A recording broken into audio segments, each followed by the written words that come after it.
UP के सबसे बड़े मुकाबले में अब सिर्फ 60 घंटे बचे हैं। 60 घंटे बाद अयोध्या के मिल्कीपुर में विधानसभा उपचुनाव के लिए वोटिंग होनी है। आज योगी आदित्यनाथ मिल्कीपुर में थे। योगी ने कहा सिर्फ एक दिन बचा है, घर घर जाओ, इस चुनाव को प्रतिष्ठा का मुद्दा बनाओ। लेकिन अखिलेश यादव की पार्टी के सांसद आज रोने लगे। अवधेश प्रसाद कैमरे के सामने क्यों रोए, उसका सियासी मतलब क्या है, इस रिपोर्ट से समझिए।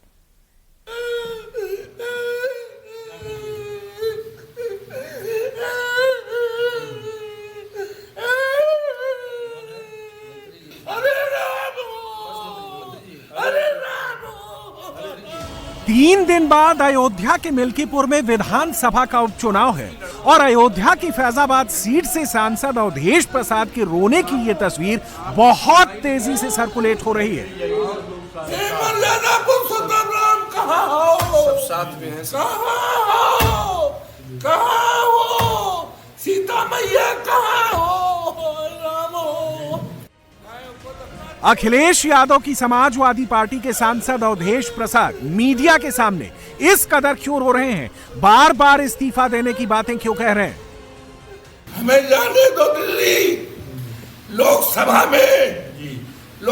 में जाने दो। मोदी के सामने हम बात रखेंगे। न्याय न मिला तो हम इस्तीफा दे देंगे, लोकसभा से हम इस्तीफा दे देंगे। हम बचाने में, हम बेटी की इज्जत बचाने में नाकामयाब हो रहे हैं।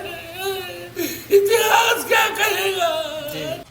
और इसी अयोध्या में कुछ ही दूरी पर मौजूद योगी आदित्यनाथ अवधेश प्रसाद के इन आंसुओं को नौटंकी क्यों बता रहे हैं? अयोध्या में भी कल एक बेटी के साथ घटना घटित हुई है, जहां जब निचले स्तर पर जाएगी, जो नौटंकी आज इनका सांसद कर रहा है, याद करना उसमें भी कोई ना कोई समाजवादी पार्टी का दरिंदा शामिल जरूर होगा। याद करिए, एक दलित बेटी के साथ इन्होंने मैनपुरी में विधानसभा उपचुनाव के दौरान क्या किया था। इन्हीं का नेता था। उस दरिंदे ने क्या घटना की थी, उस बेटी का गला घोंट करके उसकी हत्या कर दी थी। अयोध्या में उपचुनाव से ठीक पहले एक दलित परिवार की बेटी के साथ जो कुछ हुआ, क्या मिल्कीपुर के रिजल्ट पर उसका बड़ा असर पड़ने वाला है? जिस प्रकार गांव को दौड़ा हुआ है और जिस प्रकार से जनता जनार्दन का आशीर्वाद मिल रहा है और उनके अंदर उत्साह उमंग जिस प्रकार दिख रहा है, मैं कह सकता हूं कि जनता जनार्दन का आशीर्वाद माननीय मोदी योगी जी के साथ है। और केवल विकास कार्य की योजना जिस प्रकार का, एक ऐसा गरीब व्यक्ति नहीं बचा है जिसके पास सरकार की योजना न हो। यानी प्रधानमंत्री आवास से लेकर, शौचालय से लेकर, किसान सम्मान निधि से लेकर, यानी आयुष्मान का कार्ड तक, उसको सभी, और पक्के सड़कें, अच्छी सड़कें, 4 लेन 6 लेन और सभी के साथ जुड़ा है। मैं विश्वास दिलाता हूं आपको कि एक तरफा चुनाव हम जीतेंगे। अयोध्या के मिल्कीपुर में 5 फरवरी को वोटिंग है और मिल्कीपुर से ठीक 35 किलोमीटर दूर सहनवा इलाके में 2 दिन पहले एक लड़की का शव मिला।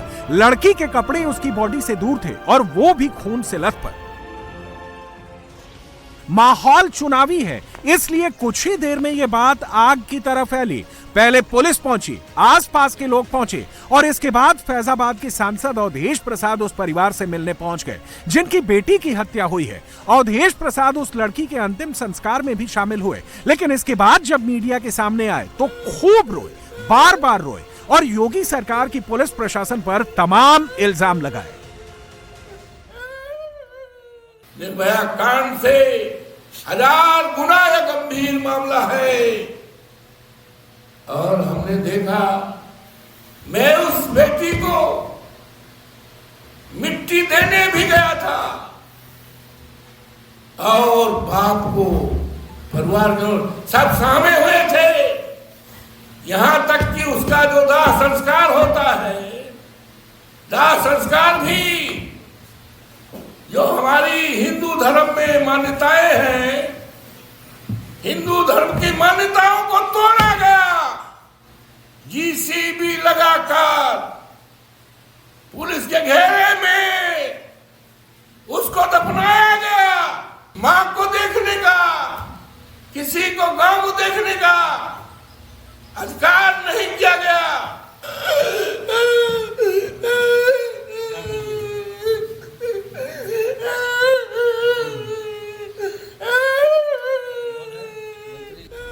अवधेश प्रसाद ने योगी सरकार पर एक नहीं कई बार सवाल उठाए।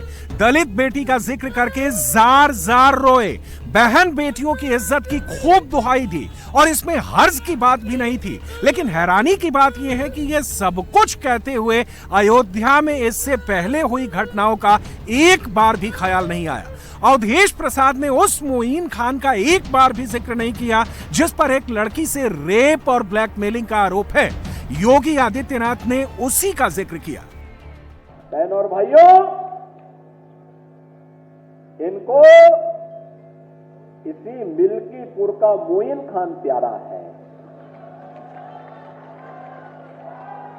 इनको कन्नौज का नवाब सिंह यादव प्यारा है जो एक बेटी की इज्जत के हाथ को बस सीधे सीधे हाथ डालने का काम करता है। और याद रखना, एक बात कान खोल करके सुनना मैं आपसे कहना चाहूंगा, और वह ये कि समाजवादी पार्टी हर माफिया के साथ में है, हर दुष्चरित्र व्यक्ति के साथ में हमेशा खड़ी होती है। और जो भी कहीं कोई घटना घटित होती है, उस घटना के पीछे समाजवादी पार्टी का हाथ होता है या उस षड्यंत्र में शामिल होती हुई दिखाई देती है। अखिलेश यादव ने भी सहनवा की बेटी के लिए संवेदना जताई है।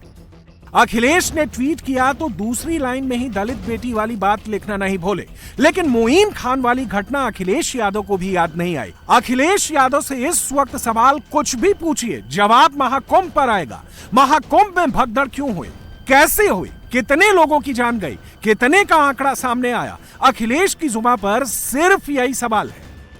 जब 40 करोड़ लोगों का इंतजाम करना था तो क्या आपने इंतजाम किया? आप स्नान को लेकर के आपने तो आंकड़े पेश कर दिए कि 10 करोड़ लोगों ने स्नान कर लिया, लेकिन किनकी जान गई है, कौन खो गया है, उसकी आपके आंकड़े ही नहीं है। जो कपड़े मिले हैं, जो चप्पलें मिली हैं, जो सामान मिला है, क्या सरकार को उस बात की चिंता नहीं है?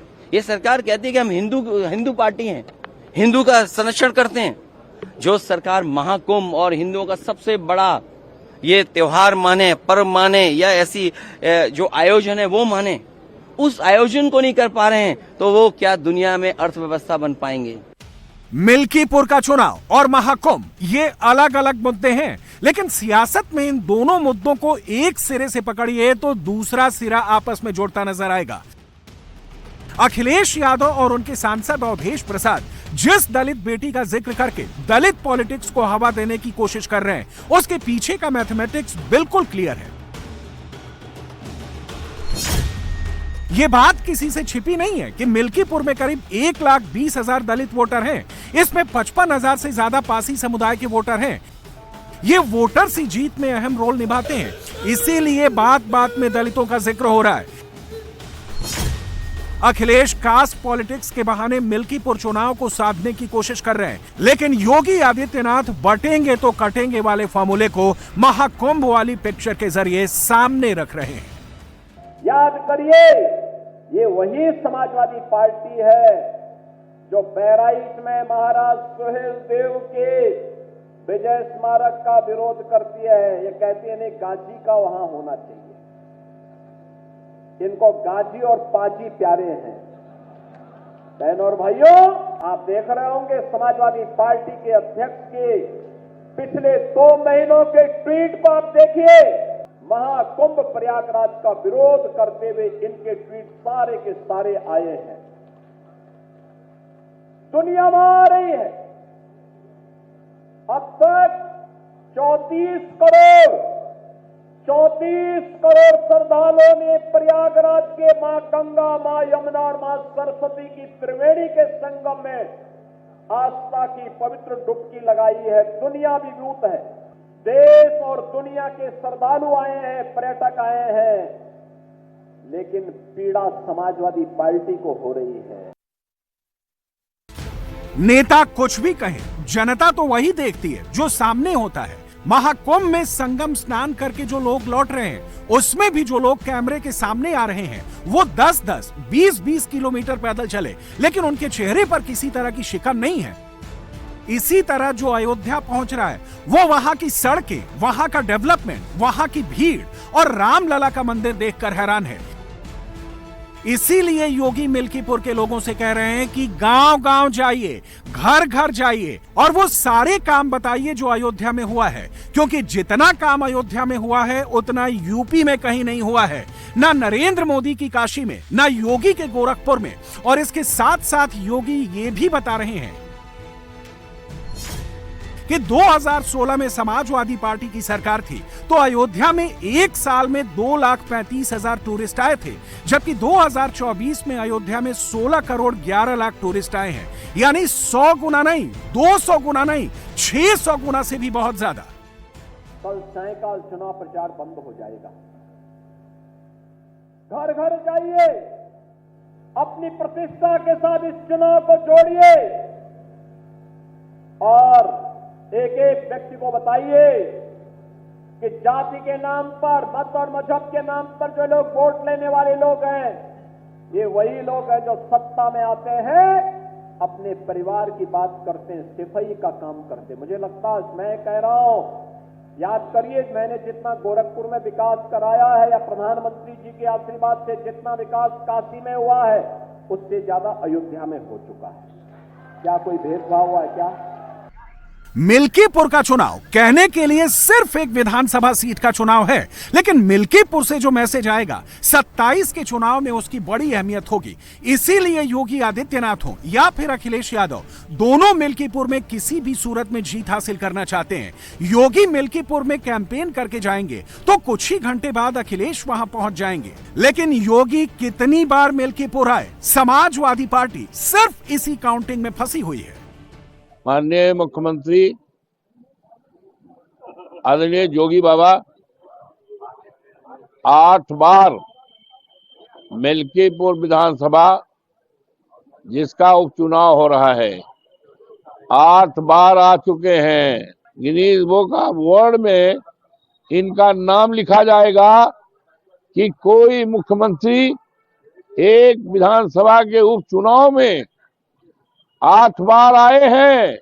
हिंदुस्तान क्या दुनिया में ऐसा कोई रिकॉर्ड नहीं मिलेगा। मिल्कीपुर में एक मुद्दा और बहुत इंपॉर्टेंट है, वो है परिवारवाद और भेदभाव।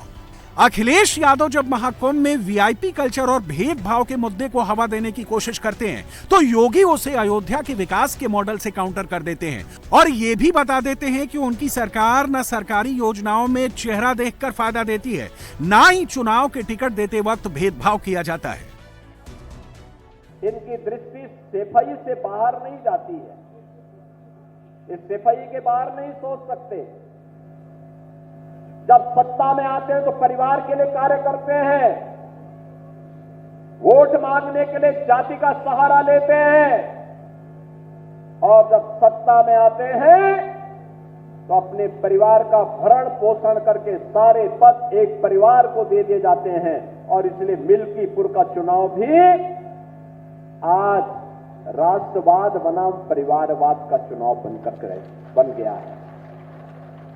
एक तरफ भारतीय जनता पार्टी और एनडीए का प्रत्याशी के रूप में श्री चंद्रभान पासवान राष्ट्रवादी कार्यकर्ताओं के साथ उनके नेतृत्व में प्रत्याशी बनकर के आपके बीच में है और दूसरी तरफ समाजवादी पार्टी का परिवारवाद का नमूना, जिनका नाम भूमाफिया के नाम पर भी आता है, जिसका नाम हर प्रकार की अनैतिक और अराजक गतिविधियों में आता है, यह भी इस चुनावी मैदान में आपके सामने है। और इसीलिए मैं आपसे कहने के लिए आया हूं, ये कितना भी गिड़गड़ाए आपके सामने, कितना भी बोले, याद रखना इसकी असलियत तो हमेशा सामने आएगी।